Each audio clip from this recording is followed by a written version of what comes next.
Hey guys, tonight we begin with something grand. But not loud grand. Not fireworks and trumpets. More like ancient dust drifting slowly across a very large subcontinent. So dim the lights. Get comfortable. Let your phone fall gently onto your chest. And tonight, we're going to float back to ancient India. Back before traffic. Before group chats. Before anyone had ever said the phrase influencer. We're talking about the rise of the Maurya and Gupta empires. Two massive dynasties. Hundreds of years apart. Both convinced they were absolutely destined to rule everything in sight. And honestly, for a while, they kind of did. Let's begin around the 4th century BC. Northern India at the time was not one tidy kingdom. It was a patchwork of states called Mahajanapadas. 16 of them, give or take.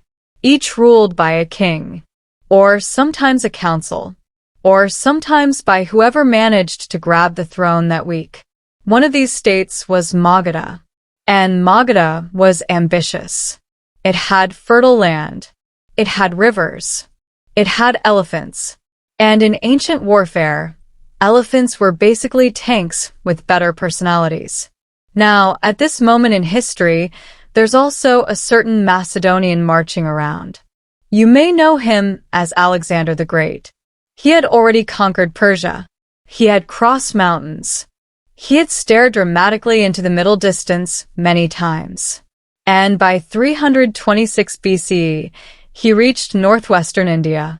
He fought some local rulers, won a few battles, and then his troops, understandably exhausted, said, "You know what? No." They refused to go further. Alexander sulked, as conquerors do, and then he left. But he left behind something important: instability. Local rulers were shaken. Power balances shifted. And into this slightly chaotic world stepped a young man named Chandragupta. Chandragupta Maurya. Now, Chandragupta's early life is murky, which historians love, because nothing is more relaxing than academic uncertainty. Some sources say he was of humble origin. Others suggest he had royal connections. Either way, he met a man named Chanakya.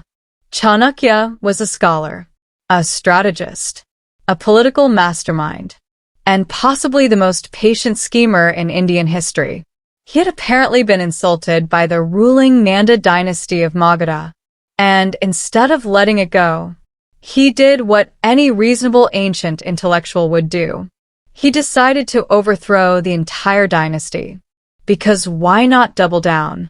Chanakya took Chandragupta under his wing, trained him, taught him statecraft, military strategy, diplomacy, probably how to keep a straight face while plotting regime change.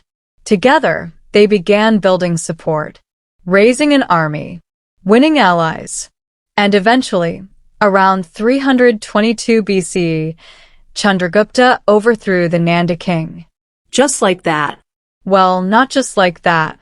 There were battles, campaigns, years of maneuvering, but eventually, Magadha was his. And with Magadha came the foundation of the Mauryan Empire. Now here's where things get quietly impressive. Chandragupta didn't stop at one kingdom. Of course he didn't. He expanded westward. He moved into territories once claimed by Alexander's successors. One of those successors was Seleucus I Nicator, a general who had inherited a chunk of Alexander's empire. Chandragupta and Seleucus clashed. There were campaigns, probably some tents staring across battlefields. And then they made peace.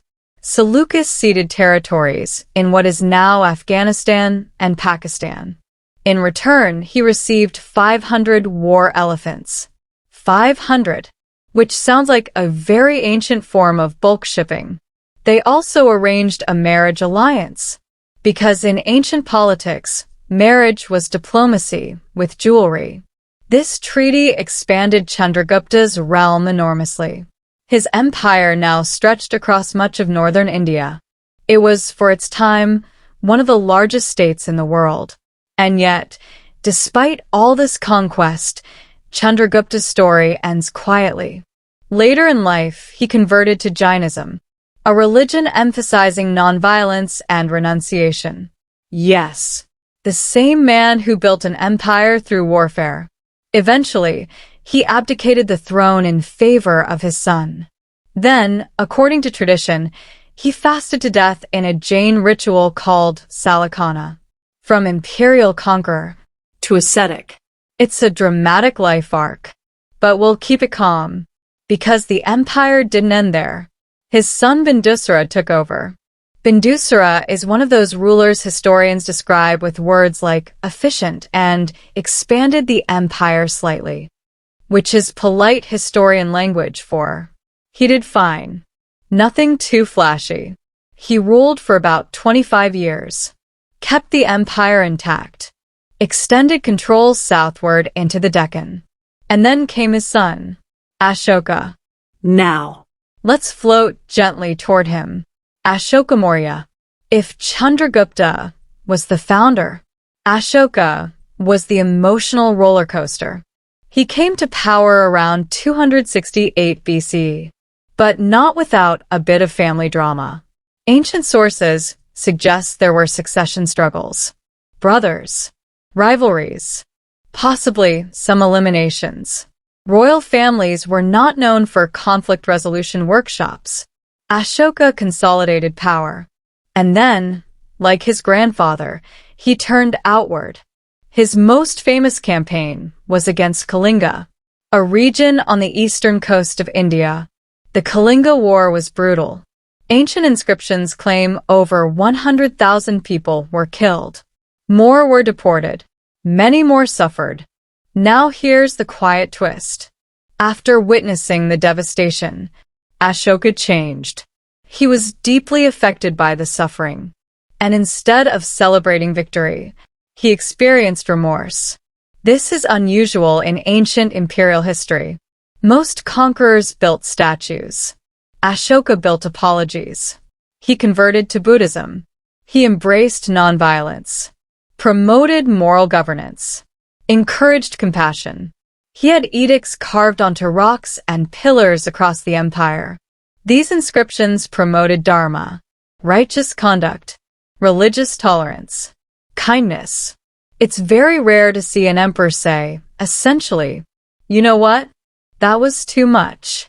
Ashoka began supporting Buddhist missions. He sent emissaries as far as Sri Lanka, possibly even to the Hellenistic world. Under him, the Mauryan Empire reached its greatest territorial extent. And yet, it was also transforming internally, less about conquest, more about moral authority. Now, whether all of Ashoka's remorse was as pure as the inscriptions suggest, is something historians gently debate. Royal inscriptions are, after all, public relations carved in stone. But regardless, his reign marked a shift. After Ashoka's death in 232 BC, the empire began to weaken. His successors lacked his authority. The vast administration became harder to manage. And eventually, around 185 BC, the last Mauryan ruler was overthrown. The empire that had unified much of the subcontinent fragmented, which, in ancient India, was a recurring theme. Unity. Very peaceful, very serene, but also slightly paranoid. The Mauryan state was organized into provinces. Governors oversaw regions, often royal family members, which is either smart delegation or inviting more succession drama. They built roads, encouraged trade, maintained a standing army. It was, in many ways, the first large-scale empire to unify most of northern India. And its memory would linger. Centuries later, another dynasty would rise. And historians would look back and say, ah yes, the Mauryas did it first. But we're not there yet. For now, let's just sit quietly with the image of Ashoka's pillars. Tall, polished, standing across the landscape, carved with messages about kindness, which is not what most ancient emperors chose to immortalize. Take a slow breath, because in the next part, we'll drift into the centuries after the Mauryas, a time of smaller kingdoms, foreign influences, trade routes, and the long, gradual rise of another empire, one that would later be called the Golden Age. But we'll get there gently. Part 2. After the Mauryas, a few centuries of It's Complicated. Alright, let's ease back in. The Mauryan Empire has just dissolved. Ashoka's pillars are still standing, but the central authority that once held everything together has quietly drifted away. No dramatic explosion, no final boss battle, just the slow, administrative equivalent of everyone gradually losing interest. By around 185 BC, the last Mauryan ruler, Brihadartha, was assassinated by his own general, Pushyamitra Shunga. Because if you're going to end a dynasty, it might as well be during a military parade. Keeps things efficient. Pushyamitra founded the Shunga dynasty.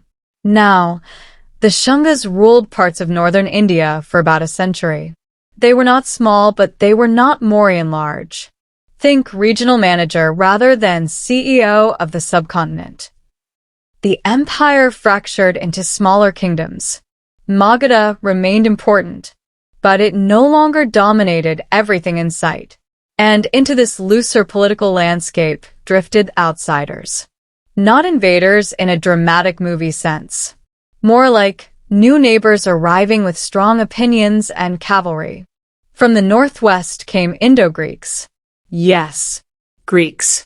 Descendants of the armies of Alexander the Great and his successors had settled in Bactria and beyond. One of their most notable rulers was Menander I. In Indian tradition, he's known as Milinda. And interestingly, he is remembered in Buddhist texts as a king who engaged in philosophical debates with monks. So picture it. A Greek ruler in northern India, discussing metaphysics. As one does, this period becomes a fascinating cultural blend. Greek artistic styles begin influencing Indian sculpture. You see Hellenistic drapery carved into statues of the Buddha. Curly hair, realistic features. It's subtle, but it's there. Trade flourishes. India is connected by land to Central Asia, by sea to the Mediterranean world. Roman coins have been found in southern India, because apparently, even ancient Romans enjoyed a good trade deal. They wanted spices, pepper, precious stones, textiles. India was happy to oblige. And while political unity was gone, economic networks were very much alive. Then came the Shakas, also known as Indo-Scythians, nomadic groups from Central Asia. They moved into northwestern India around the 1st century BC. Again, not a sudden collapse, more like a gradual reshuffling of power. One of the most influential groups during this period were the Kushans. The Kushan Empire, founded by Kujaluk Kadphises in the 1st century CE, expanded significantly under Kanishk. Kanishk is worth a gentle pause. He ruled around the 2nd century CE. His empire stretched from Central Asia into northern India, and under him, Buddhism flourished again. He convened a great Buddhist council, supported monasteries, encouraged artistic production. The famous Gandhara art style developed during this period, that beautiful fusion of Greek and Indian elements. It's a surprisingly global moment. Caravans move along the Silk Road. Merchants travel between India, China, and Rome. Ideas move too. Buddhism spreads further into Central Asia and China. Indian mathematics and astronomy begin developing quietly in the background. No fanfare, just scholars writing things down. Meanwhile, politically, the subcontinent remains divided. Kingdoms rise. Kingdoms fall. The Satavahanas in the Deccan. Various local rulers in the south. It's not chaotic, but it's not unified either. And sometimes that's fine. Cultural production thrives. Sanskrit literature grows in prestige. Prakrit remains widely spoken. Temples begin to develop more defined architectural forms. Society remains deeply structured by Varna and caste hierarchies. Kings present themselves as protectors of Dharma. Legitimacy is religious as much as military. But if you're waiting for another giant empire to sweep across northern India, it takes a few centuries. Patience. Because around the 4th century CE, something begins to shift. Let's float forward to around 320 CE. A man named Chandragupta. Yes. Another one. This one is Chandragupta I. He is not related to Chandragupta Maurya. Different dynasty. Different century. Same ambitious name. Chandragupta I was a ruler of a relatively modest kingdom in Magadha. Magadha, again. It's almost like fertile land and strategic rivers are useful. He married a Lichavi princess. A politically advantageous match. Marriage alliances. Still doing their thing. Through diplomacy and gradual expansion, he consolidated power. And thus began the Gupta dynasty. Now, historians often call the Gupta period the golden age of ancient India, which sounds shiny. And yes, culturally and intellectually, it was quite impressive. But let's not get too excited. We're keeping this calm. Chandragupta I laid the foundation. But it was his son, Samudragupta, who really expanded the empire. Samudragupta ruled from around 335 to 375 CE. And he was busy. Inscriptions describe his campaigns across northern India. He conquered neighboring kingdoms, subdued others, sometimes reinstated defeated rulers as tributaries. A practical approach. Not every enemy needs to be eliminated. Some can simply pay taxes. One famous inscription, the Allahabad Pillar inscription, praises him extensively.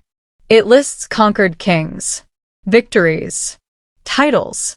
Ancient rulers loved lists of achievements.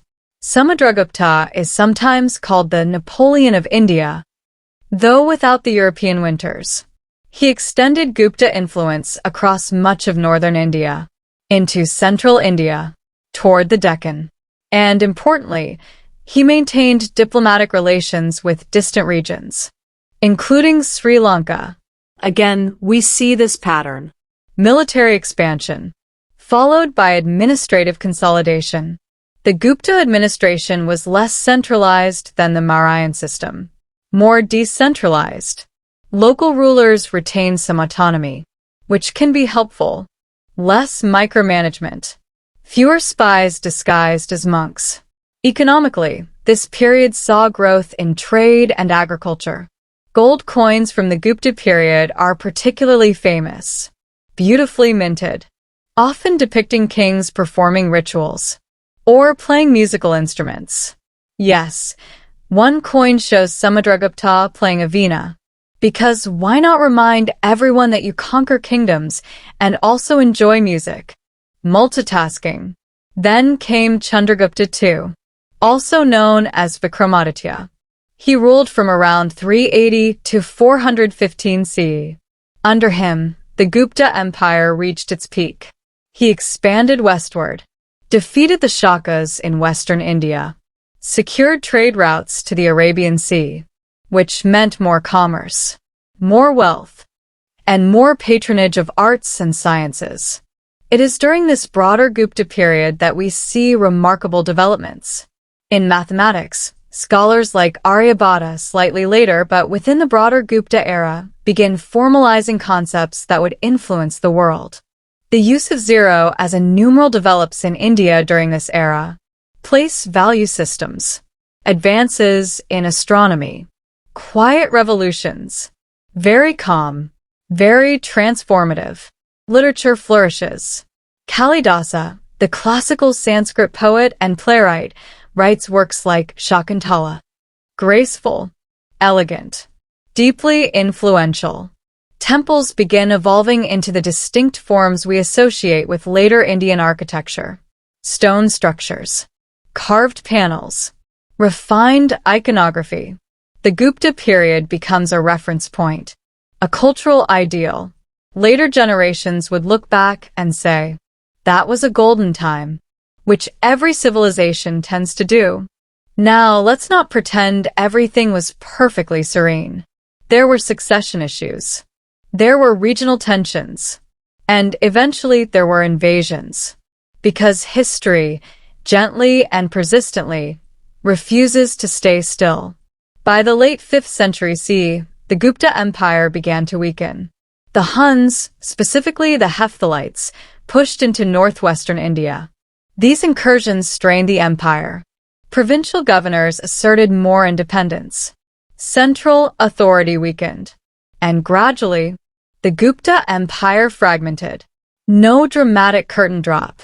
Just the slow fading of imperial cohesion. By the mid-6th century CE, the Gupta political structure had largely dissolved. But its cultural legacy endured. Mathematics, literature, Art. religious developments, the idea of classical India.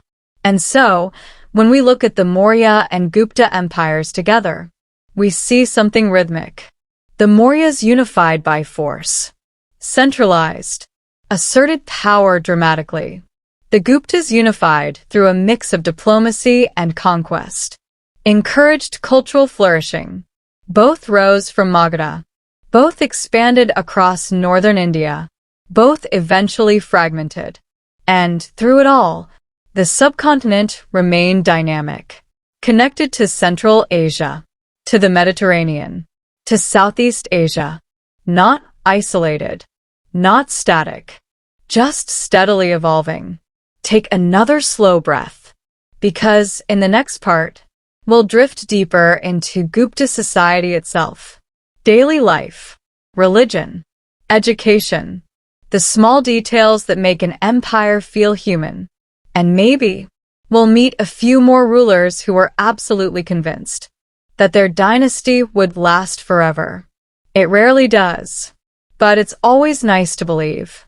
Part 3, the Golden Age, but make it human. All right. Let's drift back into the Gupta world. No battles right now. No marching armies. Just the soft hum of an empire at its peak. It's the 4th or early 5th century CE. Northern India is largely under Gupta control. Gold coins circulate. Temples rise slowly from carved stone. Poets compose in polished Sanskrit. And somewhere, an imperial accountant is carefully tallying land taxes by oil lamp. Because every golden age still has paperwork. Now, when historians call the Gupta period a golden age, they usually mean culturally and intellectually. Not that everyone was lounging around in silk robes eating mangoes, though I'm sure some people were. Society under the Guptas was structured, layered, and very aware of hierarchy. The Varna system, Brahmins, Kshatriyas, Vaishyas, Shudras, was well established. Over time, this developed into more localized jati identities.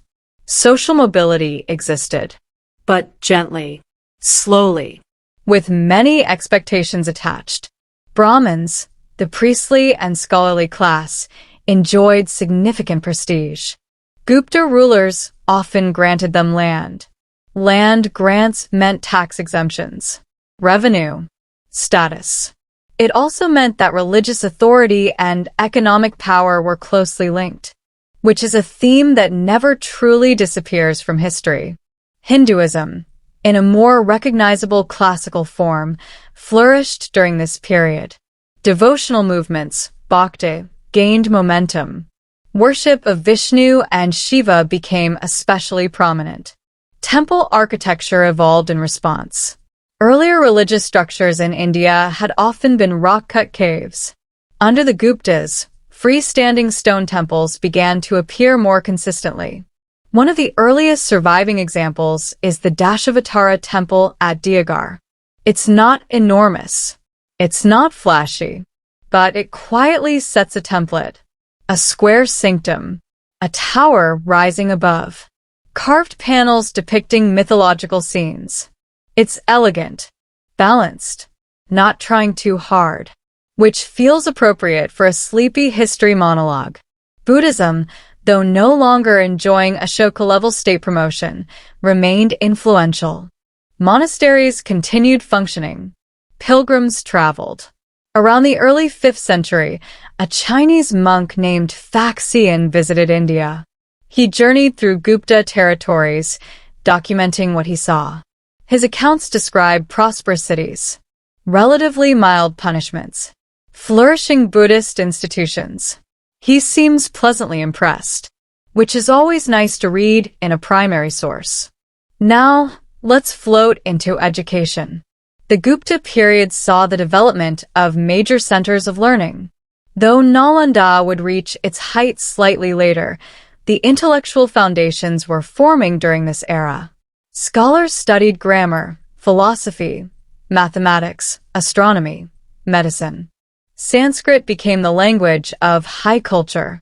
Court poetry, drama, inscriptions, all in refined Sanskrit. And here we meet one of the era's brightest literary stars, Kalidasa. He wrote plays and poems that are still studied today. Works like Abhijnana-shakuntalam, usually shortened to Shakuntala, became internationally known centuries later. His writing is lyrical, romantic, rich in imagery, but still surprisingly restrained. No shouting, no epic cliffhangers, just gentle unfolding, which is exactly our vibe tonight. Meanwhile, mathematics quietly does something extraordinary. Indian scholars formalize the place value system. The concept of zero as a numeral develops in this broader period. It's difficult to overstate how important that is, but we'll try to understate it, because we're relaxed. Imagine trying to calculate large numbers without zero. It's exhausting. The mathematician Aryabhata, who was born in 476 CE toward the later Gupta period, wrote the Aryabhatiya. He proposed that the Earth rotates on its axis, just casually, as if that were an obvious observation. He calculated approximations of pi, developed trigonometric concepts, and did all of this without a laptop. Astronomy and astrology were intertwined.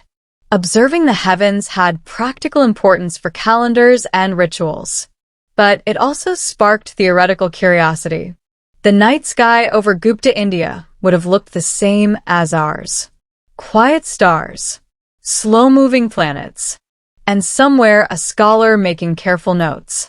Now, let's gently pivot back to politics, because golden ages still have rulers. After Chandragupta II, the empire was led by Samudragupta I. He ruled for several decades in the 5th century. His reign appears relatively stable, which in ancient imperial terms is an achievement. No dramatic collapses, no massive rebellions, just steady governance. But toward the end of his reign, pressures began building. From the northwest came the Huna invasions. The Hunas, often identified with the Hephthalites, pushed into Indian territories. They disrupted trade routes, challenged frontier defenses. Samudragupta's successor, Chandragupta, had to deal with them directly. Chandragupta is often portrayed as the last strong Gupta ruler. He fought off the Hunas successfully, at least initially. Inscriptions praise his victories. And for a moment, it seems like the empire will hold. But defensive warfare is expensive. Maintaining large armies strains finances. Gold coinage begins to decline in purity and quantity. Administrative cohesion weakens. And here we see the familiar pattern again. An empire expands, reaches cultural brilliance, then gradually stretches too thin. Provincial governors gain more autonomy. Local dynasties assert independence. By the late 5th and early 6th centuries, Gupta authority had significantly fragmented. The Hunas established control in parts of northwestern India. Other regions became effectively independent. And just like that, the Golden Age gently dissolves. Not with a dramatic fall, but with decentralization. Now, before we drift too far forward, let's pause and imagine daily life. Because empires are not only emperors. In a Gupta city, you might find bustling markets, merchants selling spices, textiles, carved goods, artisans working bronze, stone, ivory. Women participated in economic life, though within social constraints. Elite women could be educated. Literary sources mention accomplished women poets and scholars. But patriarchy was strong. Marriage alliances remained politically significant. Royal women sometimes acted as patrons of temples and religious institutions. Yet inheritance and authority largely passed through male lines. Rural life centered on agriculture. Most people lived in villages. They farmed rice, wheat, barley, paid taxes in produce or coin, observed local festivals, followed seasonal rhythms.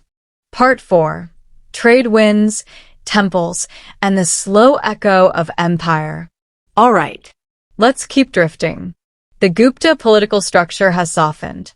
Authority has fragmented. But culture does not simply pack up and leave. It lingers. It spreads. Sometimes more effectively after empires fade.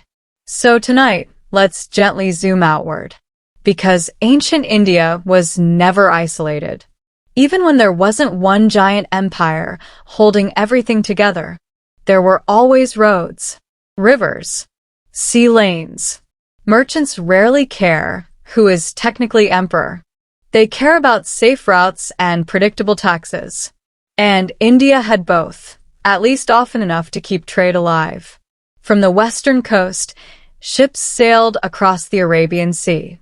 They connected Indian ports with the Persian Gulf and the Red Sea. Roman merchants, centuries earlier, had already been frequent visitors. By the Gupta period, Rome itself had changed. But trade networks remained. Spices moved outward. Pepper, cardamom, Cinnamon. Textiles, too, fine cottons and silks. In return came gold. silver. Luxury goods. Which helps explain why Gupta gold coins were so plentiful in their prime. To the northwest, overland routes connected India to Central Asia. These routes fed into the Silk Road. And along those routes moved not just goods, but ideas. Buddhism traveled steadily into Central Asia and China. Monks carried manuscripts, translated texts. One of the most famous later travelers in this exchange was Xuanzang. He came in the 7th century, slightly after the Gupta period, but his journey reflects patterns established earlier. He studied in Indian monasteries, collected texts, returned to China with cartloads of manuscripts, which is a very dedicated form of academic enthusiasm.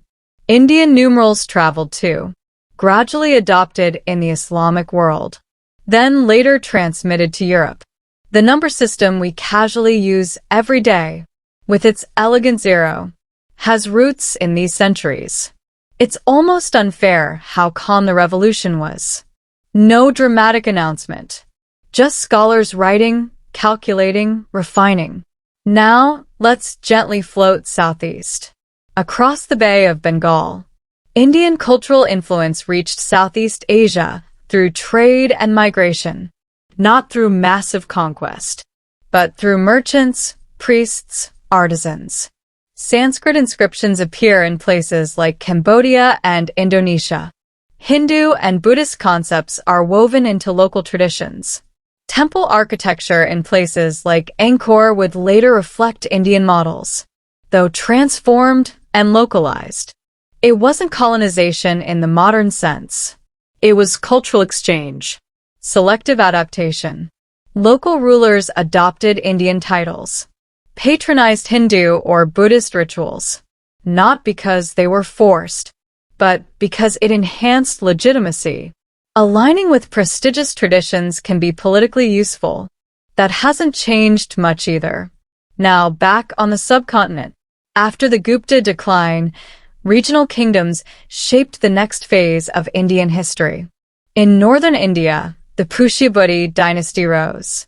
And here we meet a ruler who almost feels like a brief revival of imperial ambition. Harsha. Harsha ruled in the early 7th century. He managed to unify much of northern India once again.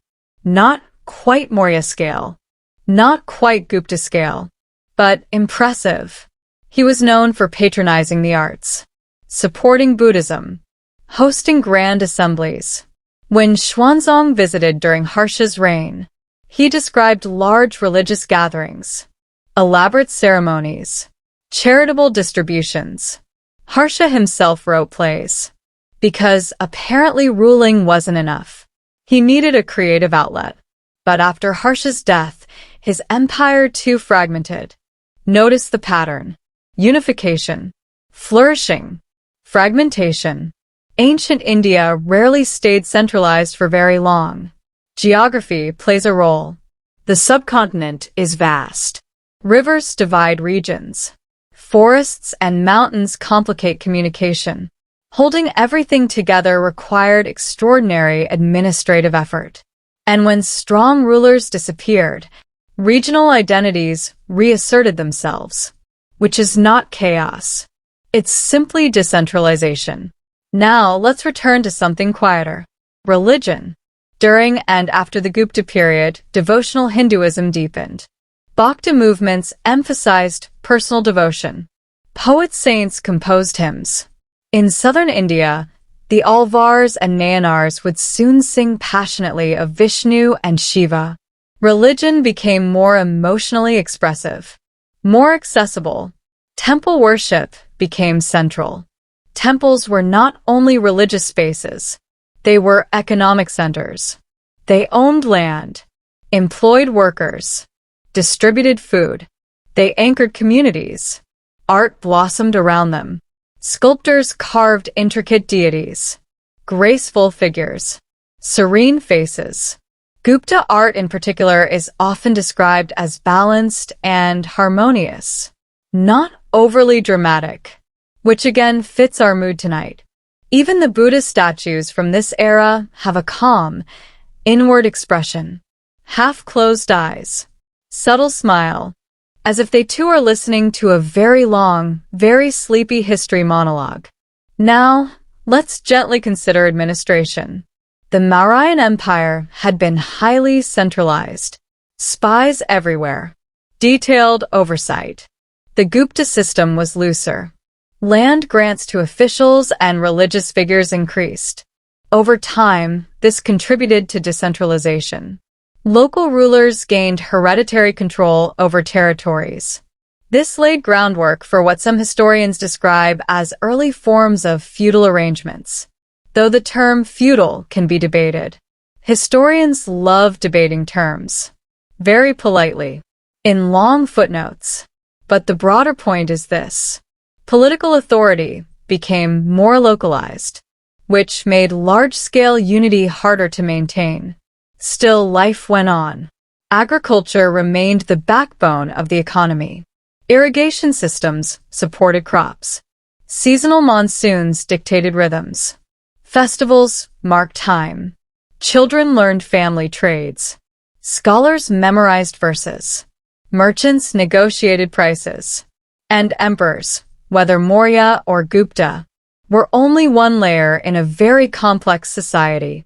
Sometimes we imagine empires as towering structures, but they are really networks, fragile, dependent on cooperation. Now, as we near the end of our long glide through the Maurya and Gupta eras, let's gently reflect. The Mauryas unified much of India for the first time. They demonstrated that subcontinental empire was possible. They left behind inscriptions, administrative models, and the memory of Ashoka's moral experiment. The Guptas presided over extraordinary intellectual and artistic achievements. They refined classical Sanskrit culture. encouraged mathematics, astronomy, literature. They shaped what later generations would remember as a golden standard. Neither empire lasted forever, but both shaped the trajectory of Indian civilization. And perhaps the most soothing realization of all is that history does not move in straight lines. It pulses, contracts, expands, fragments, reforms, over and over.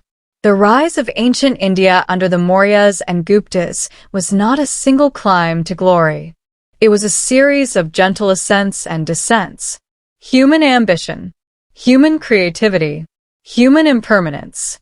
And somewhere in Magadha, long after emperors were gone, farmers still tilled fields by the Ganges. Monks still copied manuscripts. Children still memorized poetry. Empires are loud in textbooks, but quiet in lived experience. So as we slowly close this chapter, picture Ashoka's pillars still standing, Gupta coins still gleaming faintly under museum lights, the idea of zero quietly reshaping mathematics, and trade winds carrying stories across oceans. No rush, no grand finale. Just the steady turning of centuries. And, tonight, that's enough. Part 5. The Afterlife of Empires, because history rarely actually ends. All right. We could stop here. We've watched Chandragupta Maurya build something enormous out of political chaos. We've watched Ashoka have what might be history's most famous moral rethink. We've watched the Guptas glow intellectually, and then gently unravel. But history doesn't politely roll credits. It lingers. So let's drift a little further. Not into a new empire exactly, but into the long shadow left behind by the Mauryas and the Guptas. Because sometimes what matters most is not how an empire ruled, but how it was remembered. After the Gupta political structure faded in the 6th century, northern India became a mosaic again. Regional kingdoms, local courts, ambitious rulers who absolutely believed they were starting something eternal. Spoiler, they weren't, but they tried. One interesting thing about the Gupta legacy is how later dynasties quietly borrowed its aesthetic. Titles like Maharaja, King of Kings, remained popular. Court rituals echoed earlier models. The prestige of Sanskrit as the language of power only deepened. If you wanted to look legitimate, you borrowed Gupta vibes, which is the ancient version of copying someone's brand strategy. Temples built in later centuries still carried architectural DNA from Gupta prototypes. That square sanctum, that rising tower, that calm symmetry. Art historians often describe Gupta sculpture as classical, balanced, measured, Serene. and later artists, even as styles evolved, often kept that sense of proportion. It's almost as if the Guptas set a cultural baseline. Now, let's float gently back to the Mauryas for a moment. Because Ashoka's memory did something interesting. After his death, his empire fragmented. His name faded somewhat from mainstream political narratives. But his inscriptions remained, carved in stone, scattered across the subcontinent. Centuries later, scholars would rediscover them. In the 19th century, British archaeologists deciphered the Brahmi script used in Ashokan edicts. Suddenly, the voice of a 3rd century BCE emperor spoke again. And modern India, in the 20th century, would adopt the Ashokan lion capital as a national emblem.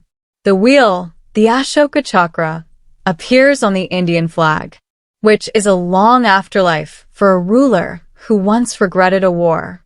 That's not a bad legacy. Now, let's gently talk about something that never makes it into grand imperial summaries. Climate.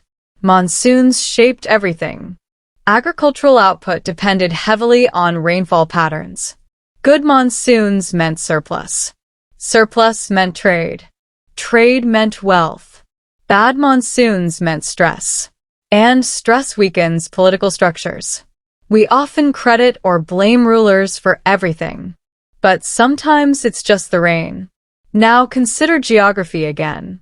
The Mauryas managed an intensely centralized bureaucracy. But the subcontinent is vast.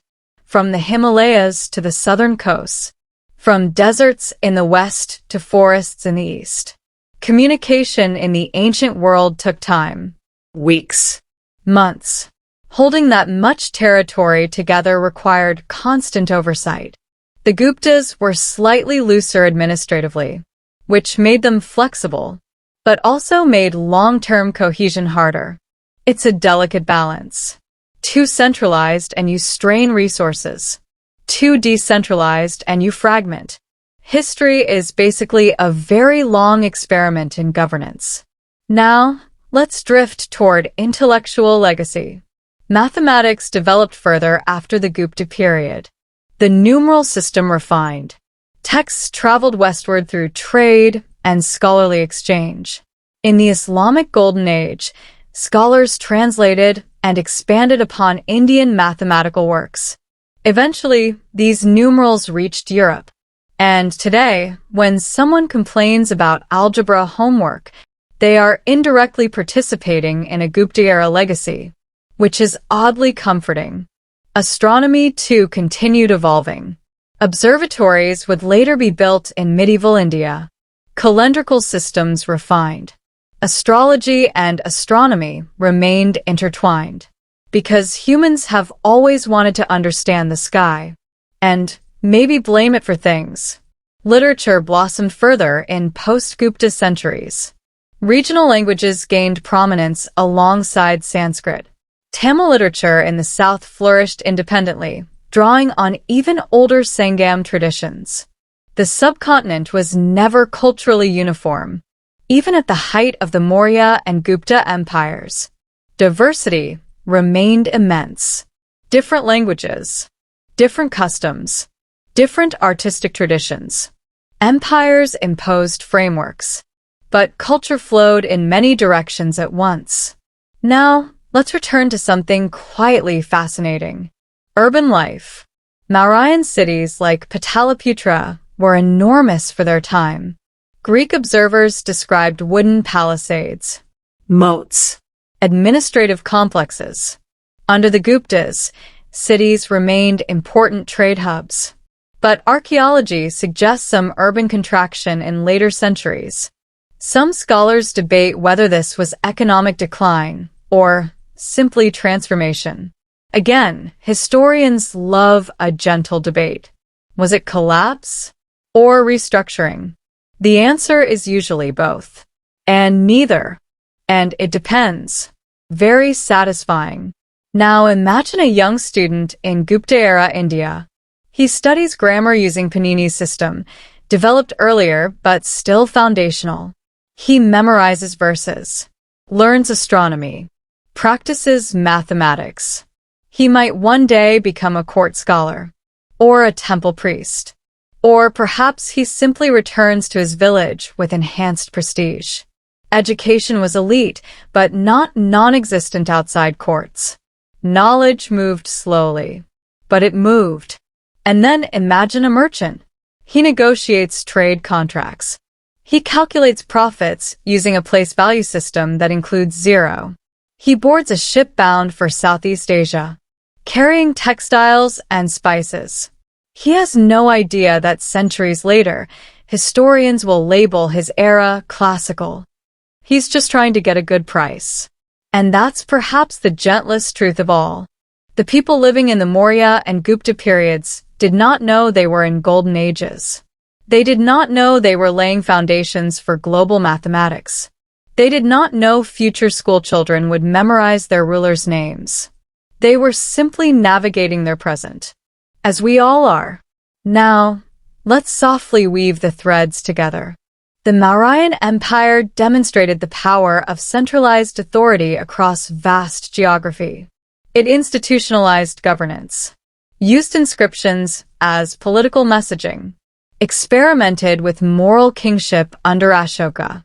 The Gupta Empire refined classical culture, elevated Sanskrit literature, advanced mathematics and astronomy, shaped temple architecture and artistic ideals. Both rose from Magadha. Both expanded dramatically. Both eventually fragmented under internal strain and external pressure. Yet neither truly vanished. Their political forms dissolved, but their intellectual and cultural imprints persisted. That's the rhythm. Empires are temporary. Ideas are stubborn. And as we let this long, slow story settle, picture the Ganges flowing quietly. It flowed before the Mauryas. It flowed during Ashoka's remorse. It flowed while Gupta scholars calculated planetary motions. And it flows still. Empires are chapters. Rivers are continuity. And tonight, as you drift towards sleep, you can imagine ancient India not as a loud series of conquests, but as a slow, steady unfolding. Farmers planting seeds. Scholars tracing numbers. Artisans carving stone. Rulers rising and fading. And time, always time, moving forward without hurry. No cliffhanger. No dramatic music. Just the soft echo of pillars in the dust. And the quiet certainty that history, like the monsoon, will always return in another form. Part 6. The long memory of stone and story. All right. We're still here. The Mauryas have risen and faded. The Guptas have glittered and gently dissolved. Regional kingdoms are doing their regional kingdom thing. But before we let the night fully take over, let's wander a little deeper into what these empires meant, not just politically but psychologically. Because empires are stories, and stories linger. When later rulers in India tried to unify large territories, they weren't inventing the idea from scratch. They had examples. They had the memory of Chandragupta Maurya, the young man mentored by a strategist who turned insult into empire. They had Ashoka, the conqueror who pivoted toward morality. They had Samudragupta, whose inscriptions politely listed all the kings he had defeated. These were templates, not always followed exactly, but remembered. Memory matters in politics. It shapes ambition. Now imagine a medieval ruler centuries later, looking back at inscriptions, coins, temple ruins. He might think, Yes. this has been done before. I can do it again. The Mauryas and Guptas proved scale was possible, and that proof is powerful. But let's slow down again. Because empires aren't just remembered by kings. They're remembered in material. Stone pillars, temple carvings, coins buried in fields. Archaeologists today piece together these worlds through fragments. A broken inscription, a weathered statue, a coin stamped with a king playing a veena. And from these pieces, we reconstruct lives. The Mauryan capital at Pataliputra, now modern Patna, was once described by Greek observers as immense and fortified. Wooden palisades, watchtowers, administrative halls. Most of that wood is long gone. Wood doesn't argue with time, but stone does. Ashoka's pillars survive because they were carved from polished sandstone. They resist decay. They stand as quiet witnesses. And Gupta temples built in stone still offer clues about early architectural experiments. There's something calming about that. Civilizations speak through what they build, and what survives is rarely what they expected. Now, let's turn inward. What did power feel like for a Mauryan emperor? Probably heavy. The Mauryan administration was complex.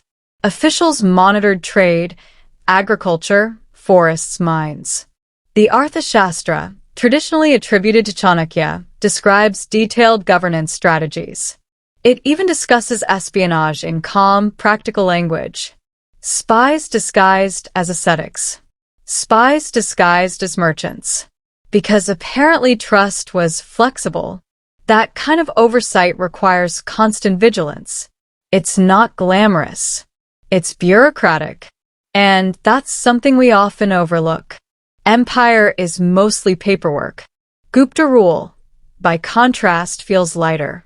Less centralized micromanagement. More delegation. More reliance on local elites. It worked for a while. But decentralization can slowly loosen cohesion. Which brings us back to the eternal balancing act. Control versus flexibility. Security versus autonomy. No empire solves it permanently. Now let's breathe and think about something gentler. Art. Mauryan art, especially under Ashoka, emphasized polish and monumentality. The lion capital, for lions back-to-back, radiates authority. It's symmetrical, confident. Gupta art, on the other hand, softens. Buddha images from the Gupta period are often described as the pinnacle of serene expression. The body is proportioned carefully. The face is calm. There's no strain. It's as if the sculpture itself is meditating, which is appropriate. The divine becomes approachable, graceful rather than overwhelming. And this aesthetic influence would ripple outward into Southeast Asia, into later Indian kingdoms. Style becomes tradition. Tradition becomes identity. Now, let's gently consider language. Under the Mauryas, inscriptions were often written in Prakrit, accessible, communicative. Ashoka wanted his edicts understood. Under the Guptas, Sanskrit flourished at court, refined, Elite. poetic. It wasn't that Prakrit disappeared, but prestige shifted. Language signals power. And over centuries, Sanskrit became associated with classical high culture. This shaped literary development for generations. Yet at the same time, regional languages continued evolving. Tamil in the south had its own vibrant literary history. Diversity persisted. Uniformity was never complete. And perhaps that's part of why Indian civilization endured through so many political changes. It was layered, flexible, capable of absorbing shifts. Now, let's zoom out one final time. If we look at world history around the Maurya period, we see other empires rising too. The Hellenistic kingdoms after Alexander the Great, the Roman Republic expanding, China under the Qin, and then Han dynasties consolidating power. Across Eurasia, large states were forming. Administrative experiments were happening simultaneously. It's almost like the ancient world collectively decided to test scale. The Mauryas were part of that broader pattern. The Guptas came later, during another period of consolidation in various regions. History isn't isolated. It moves in waves across continents. Trade links connected these worlds. Ideas traveled slower than armies. But they traveled. Zero, once conceptualized and formalized, would move across cultures quietly. No parade. No dramatic announcement. Just gradual adoption, which might be the most powerful kind of change. Now, let's soften everything again. Because the rise of ancient India, Maurya and Gupta, is not only about dominance. It's about synthesis. Political authority merging with moral philosophy under Ashoka. Intellectual rigor blending with artistic grace under the Guptas. And through it all, a civilization refining itself. Not in a straight line, but in cycles. When we say rise, we imagine a peak. But perhaps it's better to imagine a tide. The Mauryas were a high tide. The Guptas another. Between them, currents flowed. After them, currents continued. No era is self-contained. Each one feeds the next. And so, as this long story gently settles into the background of your thoughts, picture Magadha again. Once a regional kingdom, then the heart of empires. Then just another region. The land remains. The rivers remain. The memory shifts. Chandragupta Maurya, once a young aspirant guided by Chanakya, could not have imagined modern historians discussing him millennia later. Ashoka, carving remorse into stone, could not have known his lion emblem would become a national symbol thousands of years on. Samudragupta, listing conquered kings, likely believed his dominance permanent. It wasn't, and yet his era shaped mathematics, literature, and art in ways that still echo. Empires fade, but influence diffuses. And perhaps that's the most soothing thought of all. Nothing truly vanishes. It transforms. The Maurya and Gupta empires rose, flourished, and fragmented. But ancient India did not end. It simply continued, layer upon layer, century upon century, like a very long, very patient story. And tonight, as you drift further towards sleep, you can let the noise of conquest fade. Let the glow of golden ages soften. And imagine instead a quiet workshop somewhere along the Ganges. An artisan carving stone. A scholar tracing numbers in sand. A merchant preparing a ship for distant shores. Empires are grand, but history is human.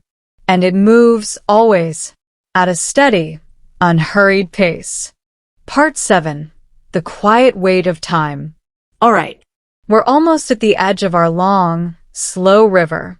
But before we let it fade completely into the dark, let's sit just a little longer with what the rise of the Mauryas and the Guptas actually tells us. Not in a dramatic way. Not in a this changed everything forever way. Just in a steady, thoughtful way. Because when you stretch your view across centuries, you begin to notice something oddly calming. Patterns repeat. Ambitious leaders rise from relatively modest beginnings. Chandragupta Maurya wasn't born emperor of a united India. He was a young man in a fragmented political landscape. But with guidance, especially from Chanakya, he built something vast. And yet, that vastness required constant effort. Administration, alliances, taxation, military oversight. Empires don't maintain themselves. Ashoka inherited that structure, expanded it, then reshaped its moral language. His inscriptions are fascinating not because they boast of conquest, though they certainly could have, but because they dwell on restraint, on ethical governance, on the idea that power should be tempered. It's a rare pivot in ancient imperial history. But even that pivot did not prevent eventual fragmentation. And that's not a failure. It's simply reality. Then, centuries later, the Guptas rise. Not as direct heirs to the Mauryas, but as rulers who understood the possibility of scale.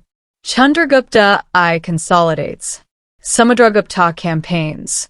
Chandragupta II stabilizes and expands. Under them, culture blossoms. Mathematics becomes more precise. Literature becomes more refined. Temple architecture becomes more defined. The idea of zero, quiet and unassuming, begins its long journey across civilizations. And yet, again, the political structure softens. Pressure from the northwest. Internal decentralization. Fiscal strain. Fragmentation returns. It's almost like the subcontinent inhales unity and then exhales diversity. Inhale, exhale, over centuries. Now, let's slow even further. Imagine the Mauryan road system. Caravans moving steadily. Elephants lumbering along. Dust rising in warm sunlight. Officials carrying sealed messages. News traveling slowly from one province to another. Contrast that with the Gupta court. Poets reciting verses. Astronomers charting planetary motion. Gold coins clinking in trade. It's tempting to compare them and choose a favorite. The Mauryas, bold and administratively intense. The Guptas, refined and intellectually luminous. But both were responses to their times. The Mauryas emerged in the wake of Alexander's campaigns and regional instability. The Guptas rose during a period of regional competition and economic connectivity. Each dynasty fit its historical moment, and both left something behind that outlived their political structures. That's the part worth lingering on, because political boundaries shift constantly, but cultural frameworks endure. The Mauryan model of governance influenced later rulers. The Gupta model of culture influenced later aesthetics. Even today, when we talk about classical Indian art or early mathematics, we're often referencing Gupta-era developments. When modern India uses the Ashoka chakra on its flag, it's drawing from Mauryan symbolism. Time compresses strangely like that. Millennia fold into a single emblem. Now, let's zoom back to something humble. A village during the Gupta period. Children learning verses under a banyan tree. Farmers watching monsoon clouds gather. Women managing households and participating in local economies. Merchants preparing for travel. These people did not experience history as we narrate it. They experienced seasons, taxes, festivals, illness, marriage, routine. Empires were distant frameworks. Important, yes, but daily life remained grounded. And perhaps that's why civilizations endure through political change. Because beneath imperial structures, there are rhythms that continue regardless. Agriculture, Trade. belief, family. The Maurya and Gupta empires rose because they aligned with these rhythms. They organized them, Taxed them. Channeled them. but they did not create them from nothing. And when those empires dissolved, the rhythms remained. Now, let's consider the broader arc.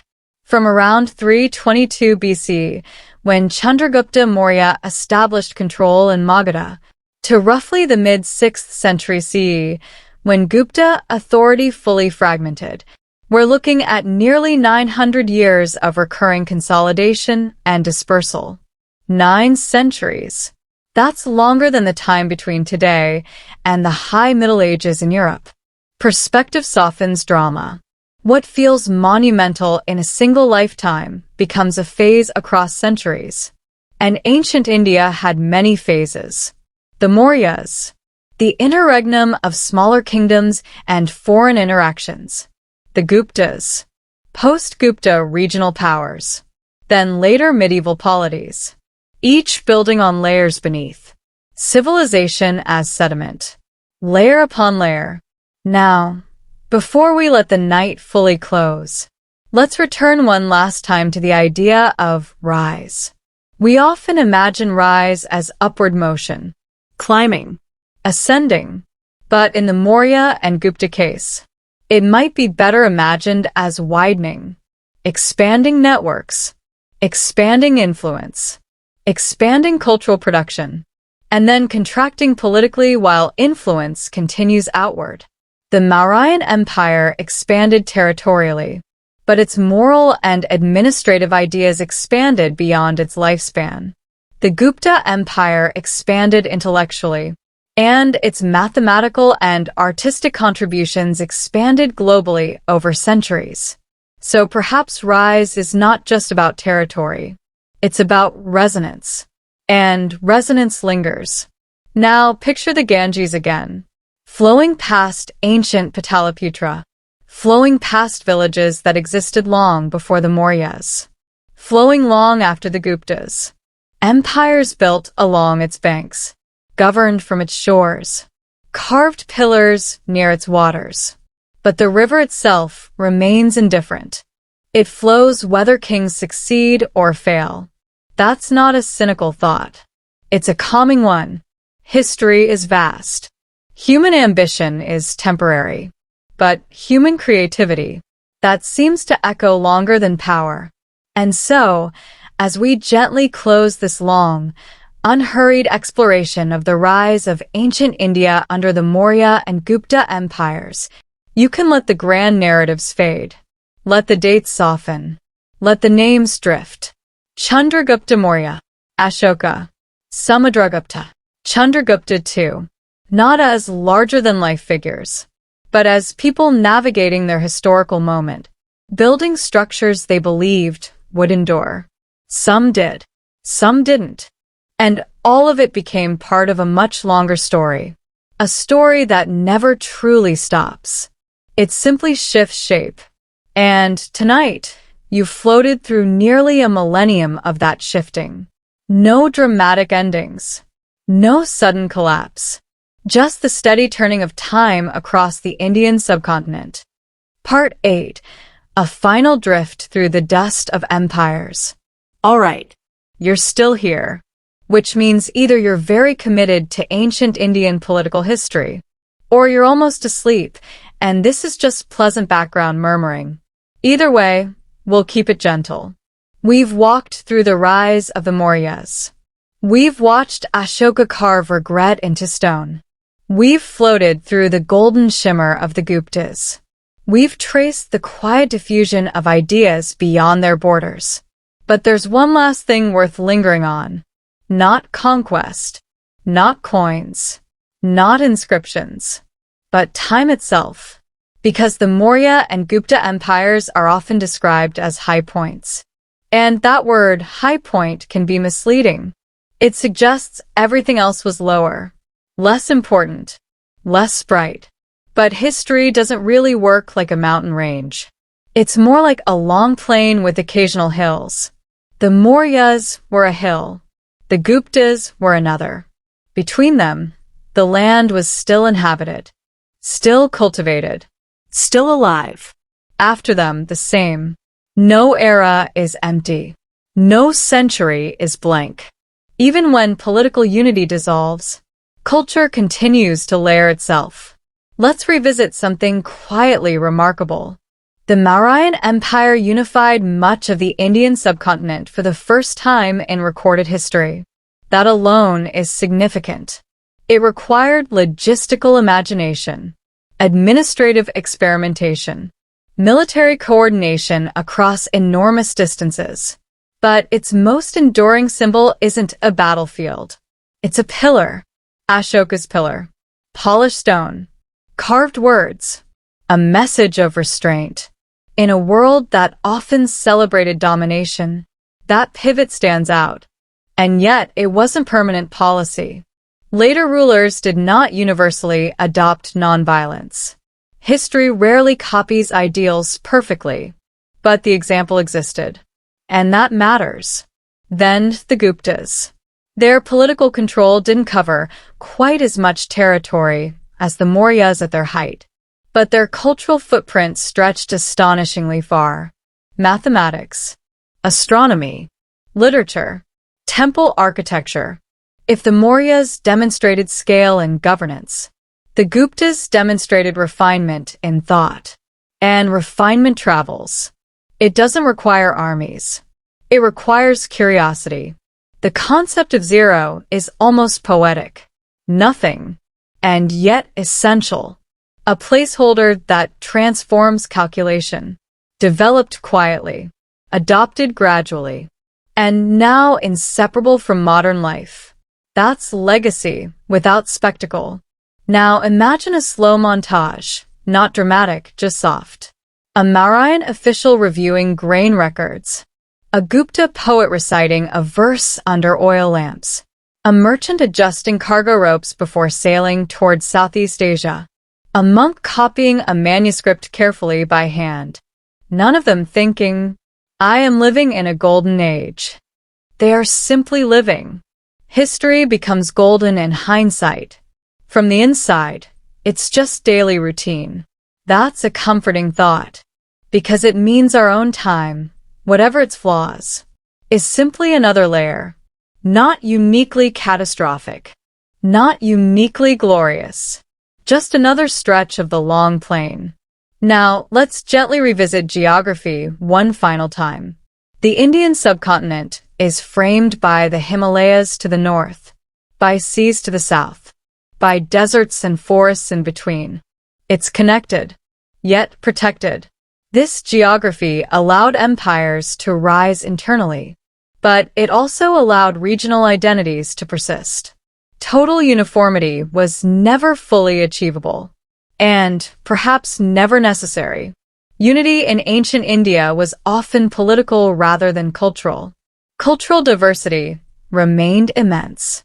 Languages multiplied. Traditions layered. Beliefs overlapped. The Mauryas and Guptas did not erase difference. They organized it, temporarily. Then it reorganized itself. Which brings us back to rhythm, expansion, consolidation, cultural flourishing, decentralization. Repeat. Across centuries, across dynasties. If you zoom out far enough, the rise of ancient India isn't a single dramatic arc. It's a series of breaths. Inhale, Chandragupta Maurya unifies Magadha and beyond. Hold, Ashoka stabilizes and moralizes empire. Exhale, fragmentation. Inhale, Chandragupta I consolidates. Hold, Samudragupta expands, Chandragupta II refines. Exhale, decentralization under pressure. And through each breath, ideas circulate, art evolves, mathematics advances, religion deepens. That's the real continuity. Not territory, not throne rooms, but intellectual and cultural accumulation. Now, let's slow to almost stillness. Imagine standing beside one of Ashoka's pillars today. Weathered, Silent. still upright. Cars pass in the distance. Modern cities hum nearby, but the stone remains. It once marked the authority of a living emperor. Now it marks memory. And memory is quieter than power. Similarly, Gupta temples, modest compared to later monumental complexes, still carry the blueprint of classical form. Their proportions echo in later architecture. Their aesthetic choices ripple forward. Influence is subtle like that. Now, let's gently consider the question that always lingers behind stories of rise. Why do empires fall?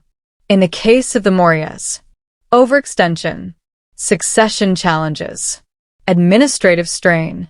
In the case of the Guptas, external invasions, fiscal pressure, increasing regional autonomy. But those are mechanics. The deeper answer is simpler. Everything changes. Political systems are human constructions, and humans age. Die. Disagree. Compete. Adapt. Empires are temporary solutions to the problem of organizing complexity. They work until they don't. But what persists is adaptation. And ancient India adapted repeatedly. New kingdoms formed. New cultural syntheses emerged. The story did not end in the 6th century. It simply transitioned, as all stories do. Now, as we close this very long, very unhurried journey, let's not think of the Mauryas and Guptas as distant, marble figures frozen in textbooks. Think of them as participants in a vast human experiment. How do you govern diversity? How do you balance power with ethics? How do you encourage learning and creativity?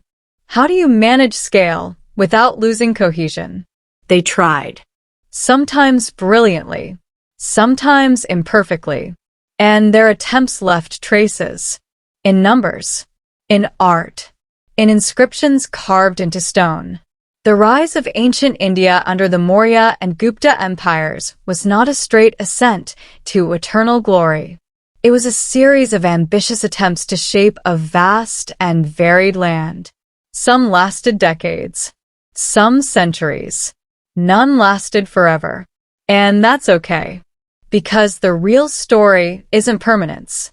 It's continuity. The Ganges still flows. The Himalayas still rise. And the intellectual echoes of those centuries still ripple quietly through modern life. The rise of ancient India under the Maurya and Gupta empires was not a straight ascent to eternal glory. It was a series of ambitious attempts to shape a vast and varied land. Some lasted decades. Some centuries. None lasted forever. And that's okay. Because the real story isn't permanence. It's continuity. The Ganges still flows. The Himalayas still rise. And the intellectual echoes of those centuries still ripple quietly through modern life. Zero on a calculator. Sanskrit verses preserved in manuscripts. Architectural forms repeated across temples. A lion capital adopted as a national symbol. The rise became legacy. The empire became memory. And memory became identity. So now, finally, let the Mauryan armies fade into the dust. Let the Gupta scholars close their manuscripts. Let the pillars stand in silence. And let the centuries stretch out calmly in every direction. No rush. No climax. Just the steady, unbroken flow of history. And maybe, just maybe, sleep.